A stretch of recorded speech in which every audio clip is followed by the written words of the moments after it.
Hello, and welcome into Murderous Mondays. I am your host, Vanessa, or Nessa, as you may call me. And I am doing this non-live, as you may notice, for the first time, which is a little bit weird, I know. I mentioned that this would be a live stream, and it will be. We've had some unexpected events here the past couple of weeks. My mic actually bugged out the first time I tried to stream this. And now my poor baby boy, my furball, actually had to have emergency surgery, and he's still here recovering with me. And so I'm going to pre-record this and then just upload it. That way it's up there, stresses off my back, and yeah. Next week, hopefully, knock on all the wood, I will be able to come at you live with a new Murderous Monday case. But for now, we are going to be talking today about the Smiler Coaster as we open some season boxes from the Frozen season here, and also maybe doing some racing. It's been a while since I've sat down and actually recorded something, so it is a little bit weird to do, and I've lost track of what I've been talking about quite a bit, so we'll see how far I get with just opening boxes and talking. Now, the roller coaster in question actually belongs to Alton Towers, which is a theme park in Britain that is owned by Merlin Entertainment. The roller coaster itself was conceptualized back in 2011 under a code name that I don't have in front of me, but we're going to go ahead and call it Project Green just because I like the color green. Now, Project Green, according to the CEOs, was supposed to be the newest record breaker for Alton Towers. They said, you know what? We want to break the record for the world's most loops in a roller coaster. That was currently held by the Colossus at 7 loops, and they said to their design team that they want 12 loops. That design team in question actually happens to be Gertzlauer, which is a designer that was already pretty well known in the roller coaster community. It was very well trusted. They designed rides for the likes of Knott's Berry Farm and also Alton Towers as well, and so they had already had a long-standing relationship with Alton Towers prior to making this Project Green roller coaster. Now, Gertzlauer did come back after being told by Alton Towers that they wanted 12 loops and said, well, you know what, here you go, we're going to give you 14, which just blows my non-scientific wired brain out of the water, because I wouldn't even have imagined you could get 12 loops in a roller coaster and be okay. And so that's what they decided on, 14 loops. Now, as I may have mentioned, Alton Towers was sort of like the UK version of Disneyland, where it had an amusement park that was also hooked up to a spa, which was also hooked up to a golf course, and then like a little complex where like you could stay the night. And so it was like this all-inclusive theme park vacation place, and they pulled in a lot of money, and also they pulled in a lot of service. Oh, we got a racer star up. Nice. Oh, it's for Jumba. I don't even think I've ever used Jumba, but okay, sure, I'll take the level 2.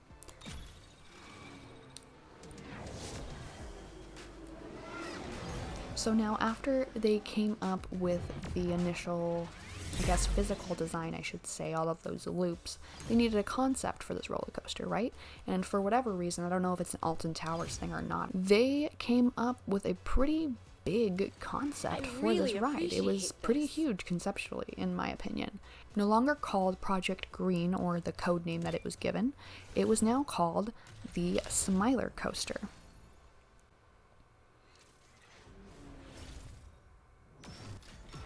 Got a nice unlock there.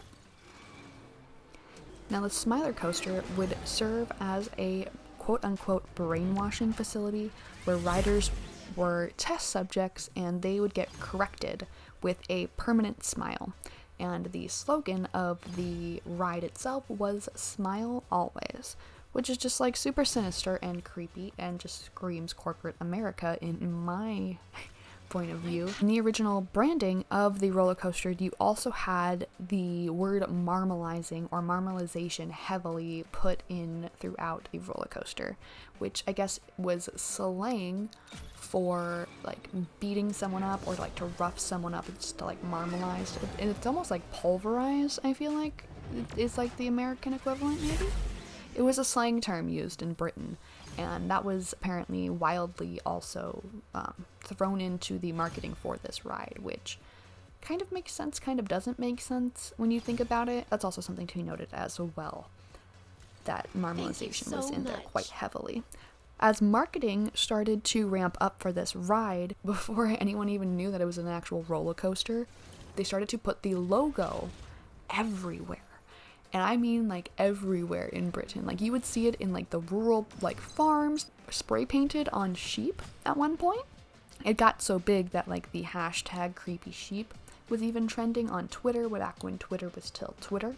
You also had the symbol being projected up onto Big Ben, which couldn't have cost, less than a pretty penny, because that's a national monument. So yeah, before anyone even knew it was a roller coaster, everyone knew of the Smiler.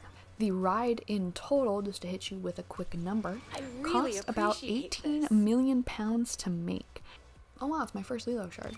It took about 20 tons of earth to be excavated from the Alton Towers theme park in order to build this massive undertaking of a roller coaster. So at the center of the coaster is the Marmalizer, which is a large metal spider-like structure that takes riders through the 5 stages of marmalization. Now you have stage 1, which is the inoculator.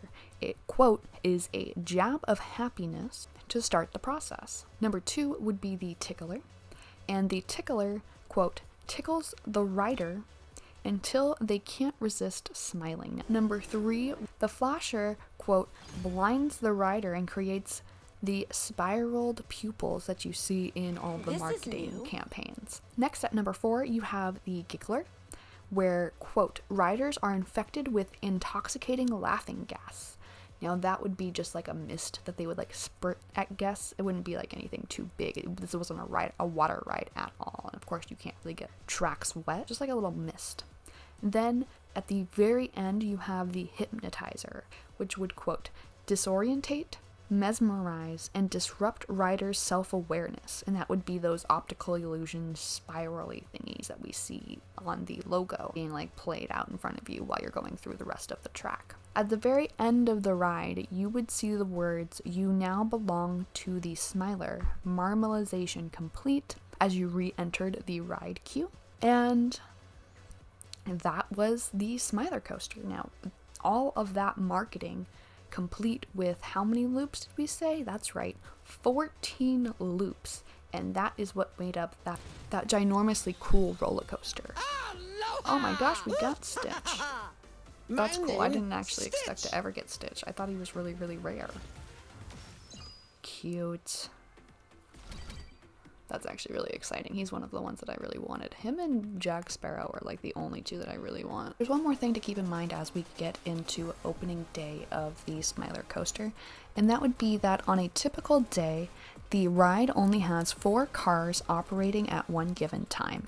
And on a busy day, they may or may not maximize efficiency by having 5 cars out. Now that's not something that is specific to Alton Towers itself. Actually, I've seen Disney do that, and I'm sure like Knott's Berry Farm does that as well. It's just like, a regular thing to do if you have a really busy day or a really busy ride schedule for a particular ride. You want to push as many people through those rides as possible because you have those long queue times and all those people in one area. So opening day for the Smiler was May 31st, 2013, and that wasn't the first day that they had set either. No, it had taken them several tries to set a day for this opening because they kept having to push it back.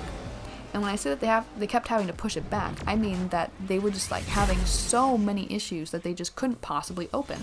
And they kept having these issues all the way up to May 31st, which was that final opening day where they finally decided to open the ride on that day. I really appreciate this. And these aren't little technical difficulties either that they're happening close to opening day and on opening day either. No, these are, ride experience altering, everybody get off the ride, we've got to evacuate sort of issues, right?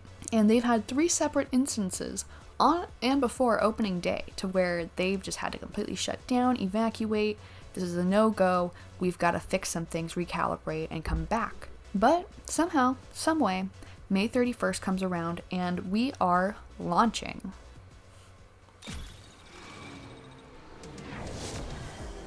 Now, Alton Towers, the entire time that they've been having these problems, all Alton Towers keep saying is that they're just unforeseen growing pains.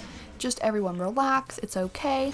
Yeah, sure, they're having difficulties, and yeah, sure, it keeps happening even though we keep trying to fix it. But hey, it's fine. That's all Alton Towers kept trying to say, even though, you know, in the span of 2 years, they kept having to push back their opening day, which to me would seem like a bad sign, but apparently, according to Alton Towers, they must persevere. Oh, we got a new crew member. Oh, it's a goose. You know, I was gonna call him Gus, but I didn't know if that was gonna be rude because, like, all Gusses aren't geese. Do you know what I mean? That sounded so stupid and weird, but it's okay. Oh god, I had either had too much coffee or not enough coffee today. I cannot tell anymore. Okay. Anyway, so then after they open that opening night and they actually have to evacuate people on opening night in the first takeoff of the ride, you know, like when they have like all of the press and maybe even some like local celebrities that come to open a ride and they have the special little, okay, you're the first riders, woohoo. Yeah, they had to get off of the ride because the ride was so messed up already. We still opened though. We're still here, we're opening, and in the span of those 2 years of it opening, they had 5 major, or I would define them as major incidents that would occur post-launch, up until our tragedy that we're going to discuss in detail today. And when they had these 5, I would describe major incidents, these incidents consisted of parts flying off of the ride, the tracks at one point split off into 2. You know how in the movies you see like the villain maybe would do that in like Scooby-Doo, they would just unscrew the tracks with like a wrench and it would just like cut off into 2 and like the people could see it. Yeah, that happened to somebody riding the Smiler, and we're still here and we're still operating. And they would announce every time, oh, we fixed that. Oh, it's okay, we'll fix it. It's alright, we fixed it. And it's, you know, to the point where I would think someone would say, maybe if you keep fixing things and these bad things keep happening, that it's not a hardware issue, maybe it's a design issue. But hey, that's just me. I'm not Gertzauer or Alton Towers, so I guess I shouldn't say anything about it. Continuing on, though, there was a little bit of speculation that the repairs this entire time were rushed because of the demand for the new record-breaking ride to be opened. So what that tells me is that there was massive speculation that this entire time when we were fixing things, we weren't really fixing things. It was like the equivalent, the roller coaster equivalent of duct taping things. We weren't actually ever going back to the drawing board and saying, maybe this is why this isn't working. Maybe it's the aerodynamics, you know. And yes, you can come for me in the comments. Just say, Nessa, aerodynamics has nothing to do with anything. It's fine. I'm just using science words, I realize. But it could have gone back to the drawing board, and from a science perspective, or a roller coaster engineering perspective, could have looked at this ride, but instead all they did was just fix it mechanically, fix it physically, and continue on. And that brings us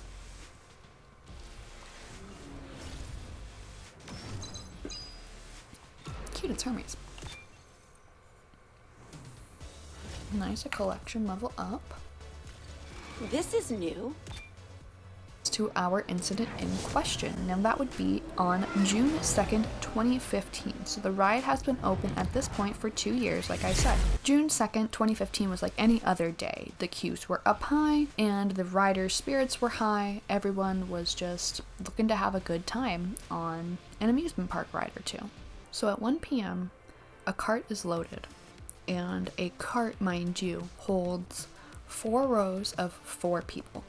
So that's a total of 16 people in one car. We have a cart that's loaded, and the restraints come down, and things are ready to go.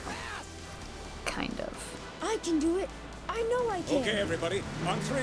So ready for this. The riders this time around are sat for 10 minutes. They sit for 10 minutes without moving This up as I go.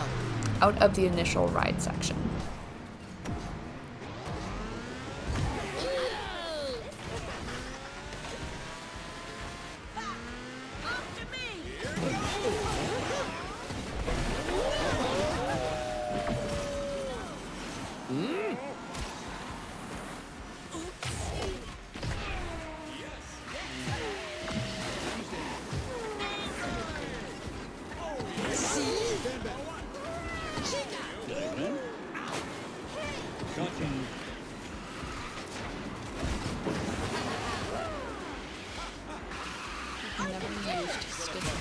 Look out!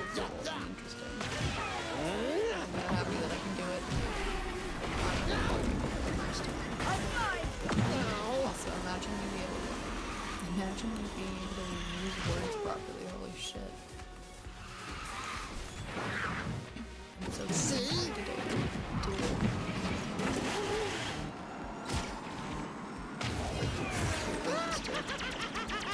That is adorable. I've never seen that.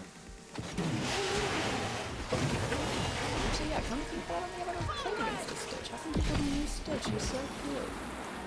Watch me! Somebody watch me.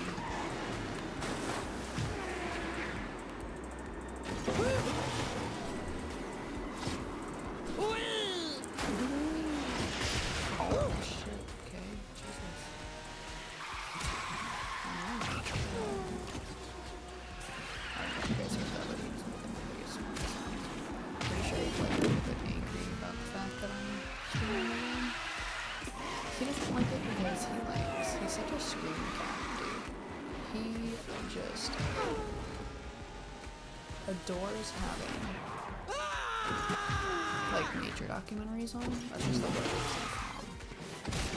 And so it's gonna be a little bit cute. That wasn't bad for me not having like leveled him up at all. I just realized that, but that's okay because I just wanted to see how much fun he was, and that was actually a blast. I'll probably use him more than anyone else. I knew I would too as soon as I got him. Oh, so let's go ahead and level him up. And while I do that, we will talk about our case a little more. So the riders sat, like I said, for 10 minutes without moving or anything out of the initial ride queue station, right? The bars are down and they're just looking around, maybe some crew members rushing about, or just in general weirdness. And so Ooh, yes, Stitch fancy then all of now. a sudden the restraints come back up and they're told that they need to exit the ride. They're able to stand at the front of the queue and they're told that it's nothing major, just a little technical difficulty. They just need to run a test on the ride and it'll be about 30 minutes. It's a busier day for Alton Towers, right? And so like I said, they have a fifth cart to send out if they need to. And so the staff at this point in time, given that they're having technical issues for whatever reasons, it kind of doesn't make any sense to me, but they send that fifth cart out and that cart is going to be their test cart. So the staff member sends this test cart out, and when they send the test cart, it makes perfect sense to me from a logic standpoint that you would need to fill a cart, especially for a roller coaster and not like, you know, a Haunted Mansion-esque type of ride, not one of those slower ones. We're talking like a roller coaster, an action-packed roller coaster. You need to have the seats weighted to the weight of a normal person because of all of those loops, all of the physics, you know, they need to make it through the actual coaster in the way that it would if there were actual people on the ride. But for whatever reason, the staff member in particular, this day, when they send that fifth cart out for the test, they never attach any of the weights that they're supposed to into that cart's restraints. So it's just a free-flowing cart that's just out on that track. Now, not only did they not do that, they also don't ever see this fully through. How cute. We're at 15, which is perfect because I don't have any of those trikes and I would need shards anyways. Not only are we not properly weighting down our car for weight needed for a test, but we're also not seeing it through. They just maybe see it get depart and that's it. Maybe it was too busy. I don't know. I don't want to speculate the thoughts of the staff member in this particular day, but they don't monitor it. This They time, I'm winning the prize. go back to doing whatever it is that they're doing.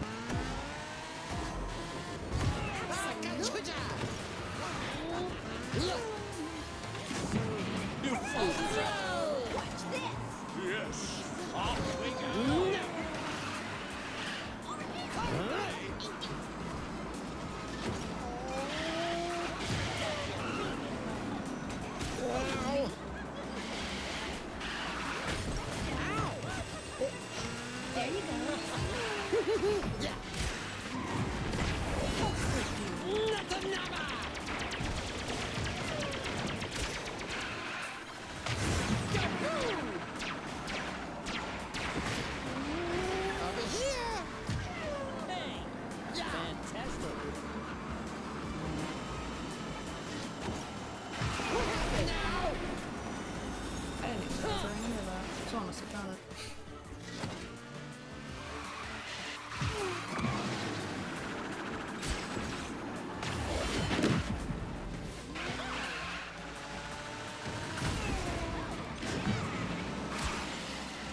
Watch me!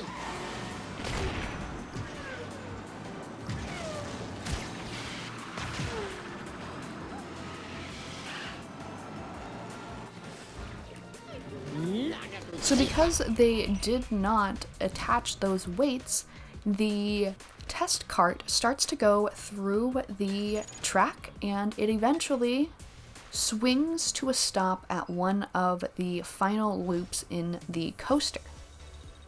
It's just stuck there, teetering back and forth. But the staff members, and the staff members aren't even looking at it. They're not even watching it to see it stop.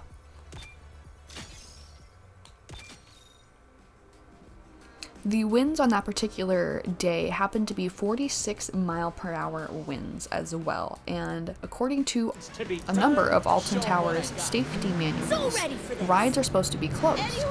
So there are a number of Alton Tower rides that are already closed due to that wind today.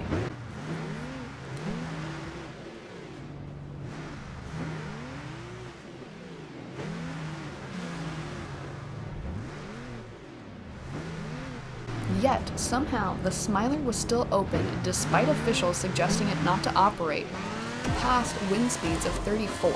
So, do the math real quick for me while I'm driving, right? So, we said we're not going to operate under 34 mile per hour winds or more. And it's 46 mile per hour winds today. I don't know how I got that track. So, yeah, that's another issue that we're facing today is wind speed, and that's something we definitely can't control and should not have been messing with.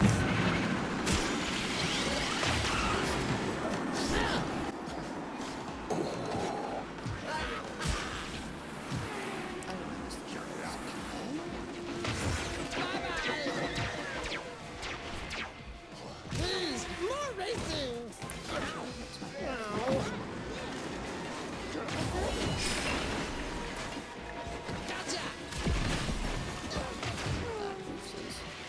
How am I supposed to just like magic in here? I guess I am supposed to just oh shit.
Have we done the math?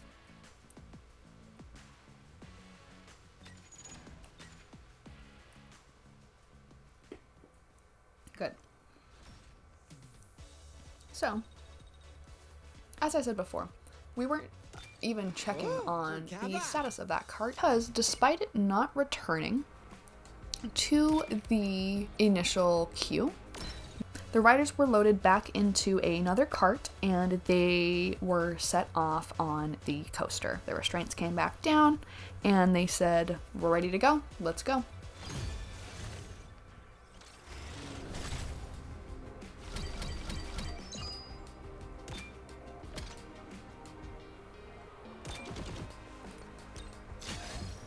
Now, the Smiler operates a lot like a normal, or what I would assume a normal roller coaster operates on, and also like how like a train operates on, and that would be on a block system. So that means that no two cars can exist on the same track.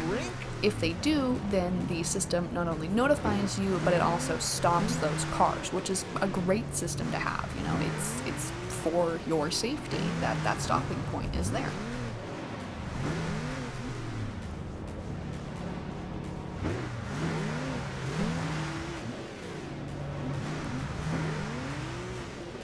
So when the full cart had began on the tracks, the test cart had actually stopped with the passengers at the very top of it. So they've been going through this whole time, and they've just been enjoying the first half of the ride, which is completely fine. I mean, there's a little bit of a wind binary, so I'm sure that might have messed with things a little bit. But all in all, they're doing just fine in the first half of the track.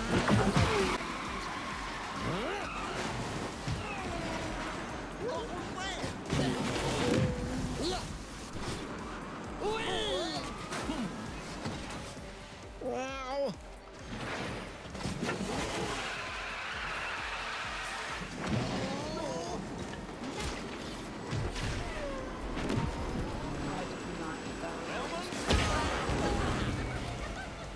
But there's my comment following us. Stitch.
Very confusing.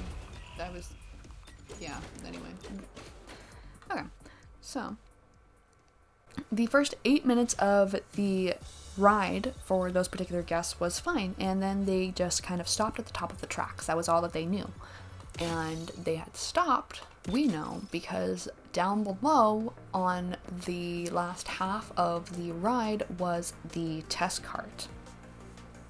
Now the riders are just sitting there enjoying the view, and meanwhile the ride engineer, not the ride staff at the front of like the queue for the ride, no, a different ride engineer gets a notification from the block system that the Smiler runs on, and it tells him that he needs to check the cars. There's something that existing on the same block as another car, and therefore we need to fix that. The ride engineer First one there gets a parade, right? goes ahead and he checks the 4 cars that he's in charge of checking for the day, and he says, no, they're all clear, they're all on different sets of the track, we're fine, we're good to go. And so he dismisses the notification from his system and okays them to keep going.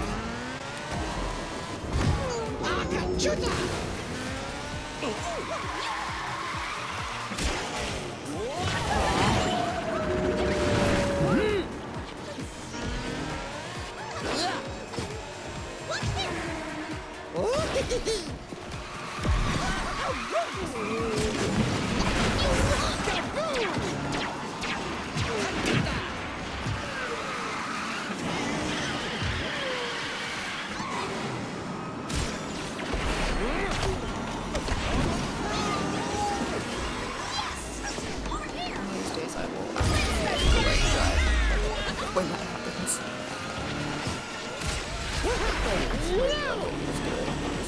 Not yet.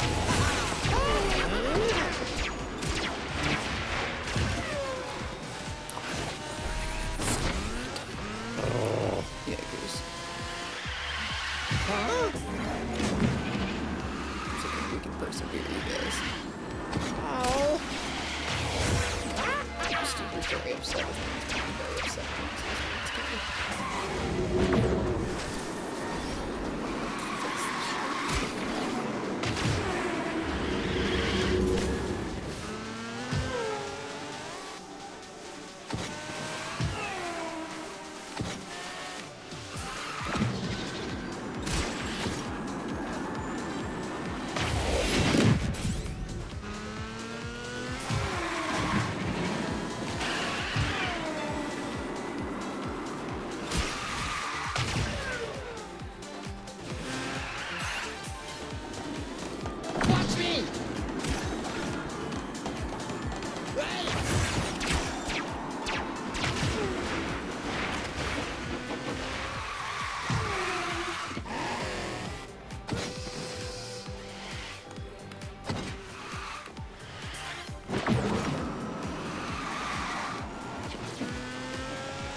So the ride engineer goes ahead and, like I said, he hits his green light and he carries on with his day. Now you might be noticing something when I said that he only checked 4 carts. Well, that's because sadly the staff never communicated to the ride engineer that they sent out that test cart. And I'm not sure why in his system there wasn't like the ability to see that 5th cart, and why there was no like notification that there, or like no numbering system to where like it said 5th cart is on track with 4th cart, or you know, something to that extent. I don't know why there weren't those measures put in place for this ride, but there just wasn't. And so he hits the green light, and sadly, very, very tragically, going 50 miles per hour, the riders continue on with the ride and eventually crash down into the back of the empty cart at the bottom of that loop, and they just batter against it continually until they come to a halt. And I just mean continuously, as in they smash into luck, this everyone. test cart so hard, so many times, eventually they fuse with it and just rock back and forth with it until they come to a complete stop.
Okie dokie.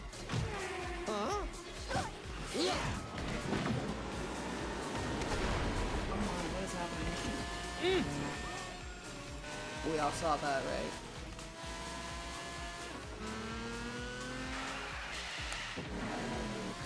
Everyone's gonna make like an underdog joke this time.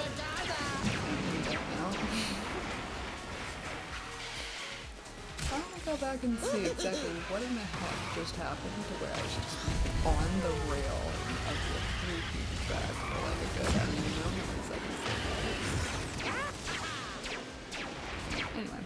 Anyway. So, now let's talk a little bit about the impact.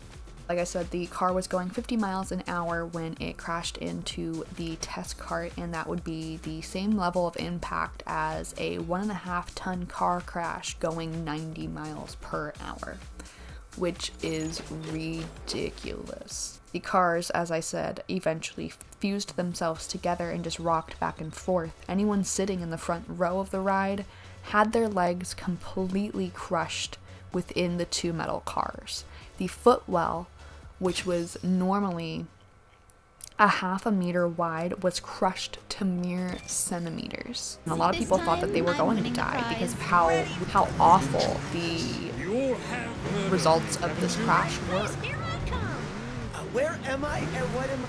Luckily though, all 16 passengers did survive that day.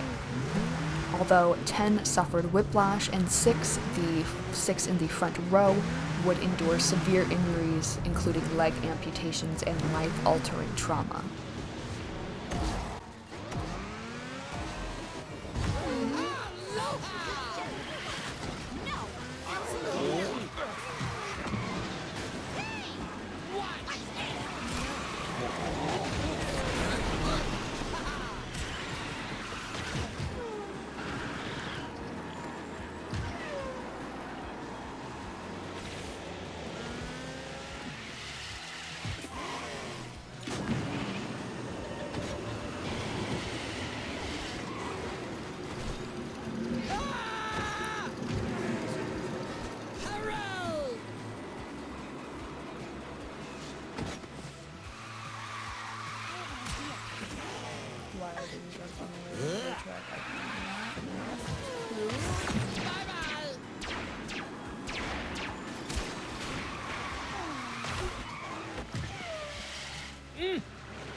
A lot of things in the game. I was gonna say the blue tracks, but apparently I just like turned today. It's our first stream. It's a pre-recorded stream. When you're persevering and getting better as we go, that is the key. Anyway. Took 20 minutes, that's right, 20 minutes for someone to call the actual paramedics. For whatever reason, the Alton Towers medical staff had it in their brains that they had the wherewithal and equipment to handle the crash load, and that is so sad to hear because, you know, that's a lot of vital time that could have been used to help these people. The actual paramedics came a whole 50 minutes later, and it took them 4.5 hours to get the riders out of the cars. There was a daughter in the second row who suffered from broken ribs and a swollen lung, and the rider who was next to her was her mother, who had to have several stomach and liver surgeries due to the amount of internal bleeding that incurred. And then we have the front two couples, and they endured the most damage, of course, because they were the ones who unfortunately were the ones to hit the test car on full on.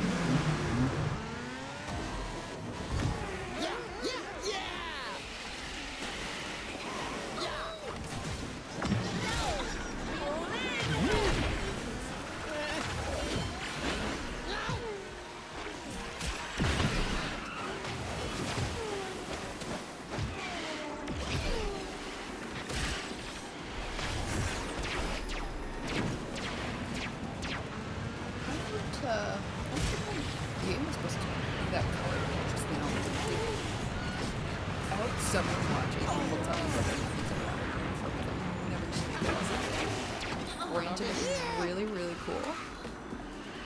But yeah, what?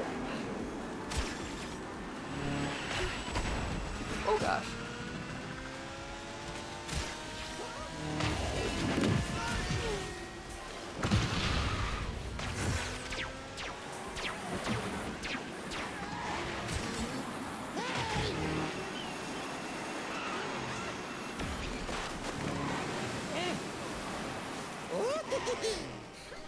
These little giggles are so adorable.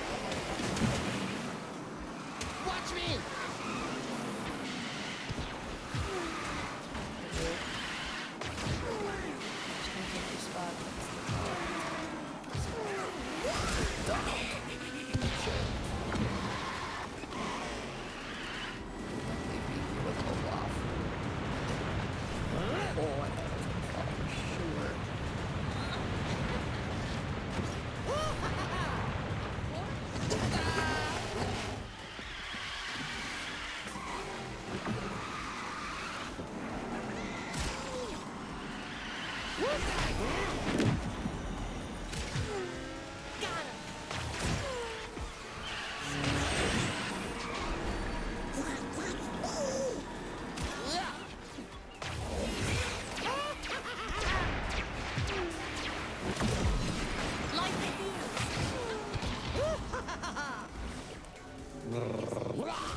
And while we talk about the last little bit, I will go ahead and just open some new boxes.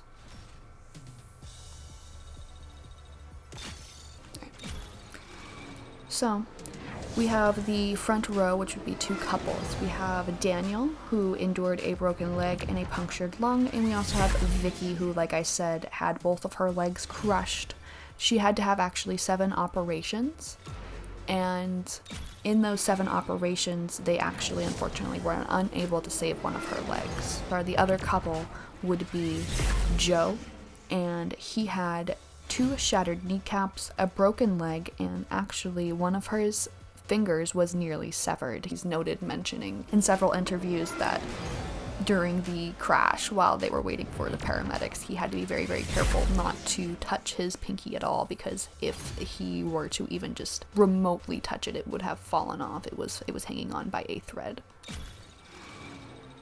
Now, his girlfriend, or his date, I should say, Leah, she was losing consciousness, that she needed multiple transfusions on the scene. She also flatlined a few times, and she needed a breathing machine eventually as well. She eventually lost her left leg, and she was on her first date with Joe at that time. They were both 18 to 19 years old.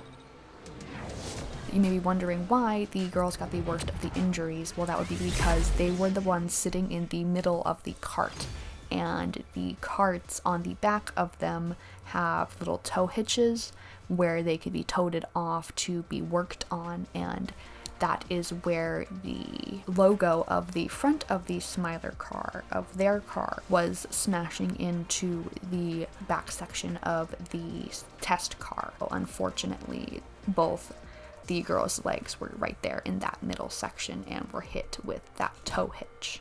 Now, I do want to go ahead and note a quote from Vicky herself, who said that the physical scars may heal, but her emotional scars are everlasting, because she did note that she had quite a hit to her self-esteem as this was going on. You know, she didn't know who was going to ever be with her in such a condition. Now, there's also one other thing to note about the crash day itself, and that would be that there are 2 original riders who were supposed to be on that initial cart ride, but when they were told to get off for that 30 minutes to send the test cart out, they decided they didn't want to wait for that 30 minutes for whatever reason, had themselves a final destination moment, and they left. And so because of that, they negated all of the trauma from this accident, which is kind of astounding to me.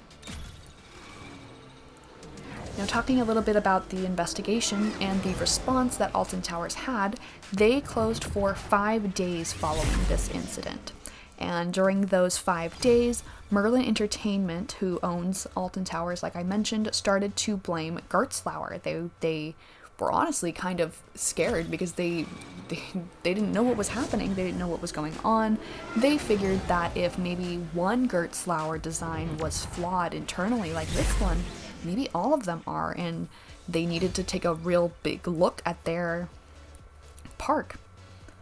But actually, as they started to point fingers, and fingers were pointed back and forth, they realized that it wasn't actually Gertzlauer's design, but rather the staff that had made the critical error that day. So a criminal investigation was made for both the ride engineer and the staff that sent out that test cart. It's sad, but also perfectly understandable in my point of view, that when the investigation came back, it actually concluded that the workers felt an immense pressure from the higher ups of the association to keep the rides going no matter what. Now, that meant sending out that other cart, that meant negating all of the problems that were arising. Just no matter what they needed to do, they just had to keep getting those riders in those carts and those carts onto the track. They were scared of going too slow, and I believe that fully, because it was summertime and that's their world record breaking roller coaster. Of course they're gonna want people to be on that ride no matter what, never closing it. Makes perfect sense to me. Investigations also concluded that Alton Towers Park was the most at fault for the whole incident, and a court case began a year later. Merlin Entertainment Group was now being sued by the Public Health and Safety Executive. During this investigation, there were a few very interesting things to come to light, and one of those would be that the 4 engineers working that day had never seen the Smiler's operations manual, which is insane. An operations manual is how to operate the ride. You guys know how operations manuals work. Yeah, no, the engineers had never even seen or touched that before. Moreover, the two staff that had been working in the little queue section had never seen the risk assessment for the ride, and that's the checklist. If you've ever seen a risk assessment checklist before, those are the things to go over to make sure that everything runs smoothly and should be done. If not every single time a ride car goes out, then every other time a ride car goes out. I mean, gosh, you guys, that's just ridiculous. It sounds like they were just putting bodies in these positions, which you cannot do when you're operating that kind of machinery. It's just not possible. Merlin Entertainment was eventually fined £5 million, which was down from the 7.5 million they were originally supposed to be getting fined, and that would be just because they pled guilty, which is ridiculous to me. And what they pled guilty to, in case you're wondering, is actually going to be breaching the health and safety standards. But when you think about it, that was actually only 2% of their profits at the time that they had to give up, which is absolutely nothing, because I'm sure that's not their only asset either. That's not their only park, right? And sure, Alton Towers' reputation was degraded after this, but that doesn't necessarily mean that it took a lasting hit like it should have, in my point of view. Now, I do want to mention that the CEO, Nick, whose last name escapes me currently, he met with each survivor after the crash, and he did apologize. He said that they needed, any questions they wanted answered, he would answer them, and he actually let them see the ride car that was in a storage room for investigation. He let some of the survivors go back if they wanted to and see it, because a lot of them did suffer memory loss from that day, whether that be from blood loss or just, getting whacked in the head so hard. They didn't know what happened to them, and he was able to offer them that closure. He did step down in 2022, but it was important to note that Nick was a pretty good CEO when it came to dealing with this. The Smiler actually reopened 9 months after the crash, but interestingly enough, all of the branding for Marmalization or, the mind control branding of the ride was completely taken down. And the victims, Leah and Vicky, actually sued Merlin Entertainment as well, and they both received lump sums in 2018 of 7 figures for their pain and suffering, which is amazing. They definitely deserve that. And they were also some of the survivors that went ahead and returned to Alton Towers and visited that cart, like I said. Now, thankfully, or we should say celebratorily enough, Vicky is actually about to get married, and Leah and Joe are also engaged to be married, which is great. And as we wrap up my box opening here, we can also talk about some of the park changes. Now, the rides are all, according to Alton Towers, now locked if the wind speeds are too bad, and no one can override that. That is park management. That is the Alton Towers CEO himself could go down there and try to press the go button during a high wind speed day, and it just won't go, according to the Alton Towers engineers. They also have put more security cameras throughout the roller coaster rides. That way the cars are more visible from any angle. Lastly, which should have already happened, but all of their staff members have been retrained for security purposes. So that means that they actually get to see the risk assessments, and I would hope that they would make those actually accessible throughout the day, no matter what, even if a staff member had forgotten or, needed a refresher on everything, that they're more easily accessible. I think that's also what they would mean when they say that they have a better communication system in place and that they have retrained their staff. But there you have it. That would be the tragedy that is the Smiler coaster case. I hope you enjoyed this Murderous Monday, and if you liked what you heard today, please go ahead and drop a like. I will be back, hopefully. I'm going to try to stream 3 times a week, but we'll see. I couldn't even stream this one live this week, so we'll just see where we land. I do hope that you guys really like this series, though. I really enjoy talking about true crime, and I also just enjoy playing cozy games. And it will definitely flow smoother as time goes on. But I hope you guys have a terrific Monday, and as always, stay spooky. I'll see you guys next time.